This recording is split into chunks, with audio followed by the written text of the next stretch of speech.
Halo teman-teman semua, perkenalkan aku Kesha Fani Pancaraningtyas, NIM B011934. Aku dari Prodi Sastra Daerah, Fakultas Ilmu Budaya Universitas 11 Maret Surakarta. Kali ini aku akan ngajak teman-teman semua untuk berkunjung ke makam Raja-Raja di Imogiri, Bantul untuk melihat tempayan peninggalan Sultan Agung.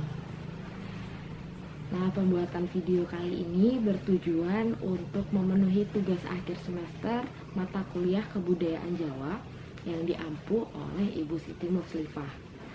Kalau gitu, daripada kita lama-lama, langsung ikutin aku untuk ke makam Raja-Raja Imogiri.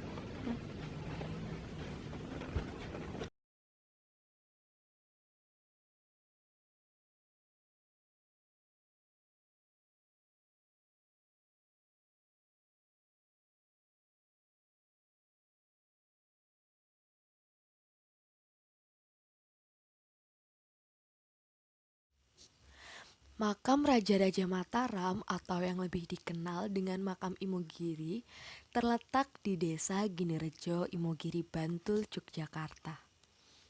Makam ini mulai dibangun sekitar tahun 1632 sampai 1640 Masehi oleh Sultan Agung Adi Prabowo Hanyokrokusumo, Sultan Mataram yang ketiga, keturunan dari Panembahan Senopati Raja Mataram yang pertama.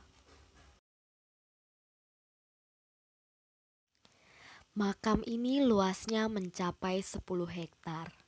Di kompleks inilah Raja-Raja Mataram Islam hingga Raja-Raja Kasunanan Surakarta dan Kasultanan Yogyakarta dimakamkan. Selain Raja-Raja Mataram, juga terdapat makam dari keluarga Sultan Yogyakarta. Sebelum memasuki area makam Raja-Raja, para pengunjung harus berjalan menaiki banyak anak tangga. Anak tangga di pemakaman Imogiri berjumlah 409 anak tangga dengan lebar sekitar 4 meter dan kemiringan 45 derajat. Menurut mitos yang dipercayai oleh sebagian masyarakat, jika pengunjung yang datang berhasil menghitung jumlah anak tangga dengan benar, maka semua keinginannya akan terkabulkan. Sebagian anak tangga tersebut memiliki arti tertentu. Anak tangga dari pemukiman menuju dekat daerah Masjid Pajimatan berjumlah 32 anak tangga. Jumlah anak tangga ini melambangkan bahwa makam Imogiri dibangun pada tahun 1632.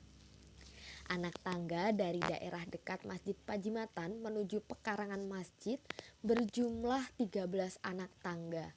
Jumlah anak tangga ini melambangkan bahwa Sultan Agung diangkat sebagai Raja Mataram pada tahun 1613.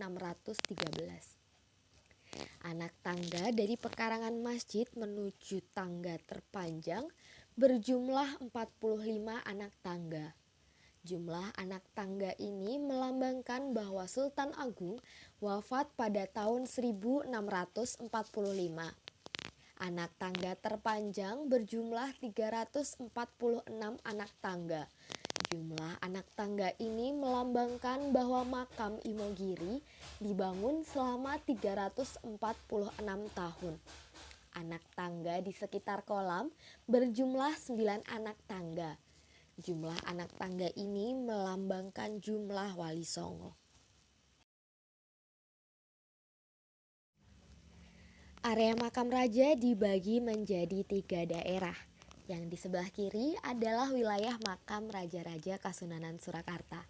Yang di sebelah kanan adalah wilayah makam Raja-Raja Kasultanan Yogyakarta.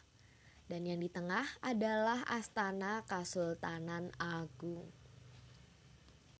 Sebelum pengunjung memasuki makam Sultan Agung, terdapat 3 gapura yang melambangkan 3 tahapan hidup manusia, yaitu alam rahim, alam duniawi, dan juga alam kubur. Gerbang pertama bercorak bangunan Hindu yang terbuat dari susunan batu bata merah tanpa semen dengan bentuk candi bentar dan diberi nama Gapura Supit Urang. Di bagian dalam gerbang pertama akan ditemukan 2 buah paseban yang berada di sisi barat dan juga timur gerbang. Setelah pengunjung masuk gerbang pertama yang akan menuju ke makam Sultan Agung, selain dari paseban yang akan ditemukan di sisi barat dan timur, kita juga akan disambut oleh 4 tempayan peninggalan Sultan Agung. Masing-masing tempayan itu bernama Nyai Danumurti, Kyai Danumaya, Kyai Mendung, dan juga Nyai Siam. Oleh Sultan Agung, keempat tempayan ini diisi air untuk berwudu. Menurut kepercayaan orang-orang di sekitar, air di dalam tempayan ini disebut air suci dan memiliki khasiat yang dapat memberi kekuatan dan sarana pengobatan. Kepercayaan itu muncul karena pada awalnya air tersebut tidak boleh sembarangan diminum oleh masyarakat. Saat ini masyarakat umum sudah diperbolehkan untuk meminum dan juga meminta air suci dari tempayan tersebut, tentu lewat juru kunci makam. Air suci tersebut kabarnya jika dibawa pulang, khasiatnya bisa bertahan selama 1 tahun terhitung sejak diambil dari tempayan. Menurut abdi dalam yang sempat saya wawancarai kala itu, air suci tersebut tidak boleh dicampur dengan air yang sudah dimasak karena khasiatnya akan hilang. Nah, untuk pengunjung yang ingin mengambil air suci dan membawanya pulang, diperbolehkan dengan beberapa syarat. Yang pertama adalah orang yang membawa air tersebut harus menyimpannya dengan baik. Yang kedua, sebelum diminum, pengunjung harus membaca surat Al-Fatihah dan juga surat Al-Ikhlas yang masing-masingnya dilantunkan 3 kali untuk Sultan Agung. Yang ketiga, jika ingin membawanya pulang, pengunjung akan diminta memberikan sumbangan seikhlasnya. Uang ini yang nantinya akan digunakan untuk membantu pembiayaan upacara nguras enceh. Yang terakhir adalah air tersebut bisa diambil selama masih ada air yang tersisa di dalam tempayan tersebut. Karena memang tidak sembarang hari tempayan-tempayan ini dapat diisi air.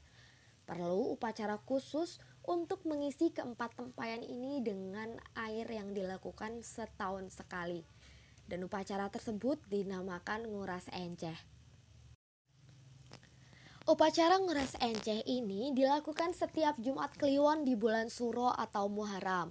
Jika di bulan tersebut tidak ada hari Jumat Kliwon, maka upacara pengisian air dapat dilaksanakan pada hari Selasa Kliwon. Ritual untuk upacara nguras enceh adalah di sehari sebelum diadakannya upacara nguras enceh akan dilakukan kirap dengan gayung yang terbuat dari tempurung kelapa. Kirap ini dimulai dari Kecamatan Imogiri sampai ke Kompleks Makam Raja-Raja Imogiri di Giri Rejo. Biasanya bersamaan dengan kirap ini akan dilakukan juga kesenian gunungan, prajurit lomba abang, jatilan, gejok lesung, dan juga solawatan menjadi pengiring kirap.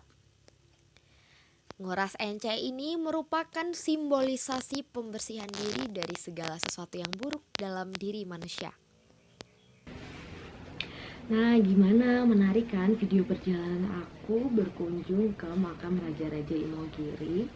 Untuk teman-teman yang ada rencana datang ke Yogyakarta dan juga main ke makam Raja-Raja Imogiri Bantul, boleh banget cek jadwalnya di foto yang akan aku tampilin setelah ini.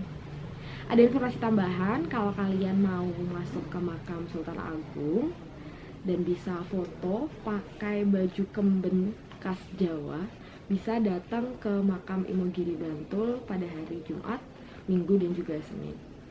Terima kasih buat teman-teman semua yang terus ngikutin perjalanan aku dari berangkat sampai pulang. Semoga kalian semua suka. Jangan lupa like, comment, dan subscribe. Terima kasih banyak. Yeay, dadah.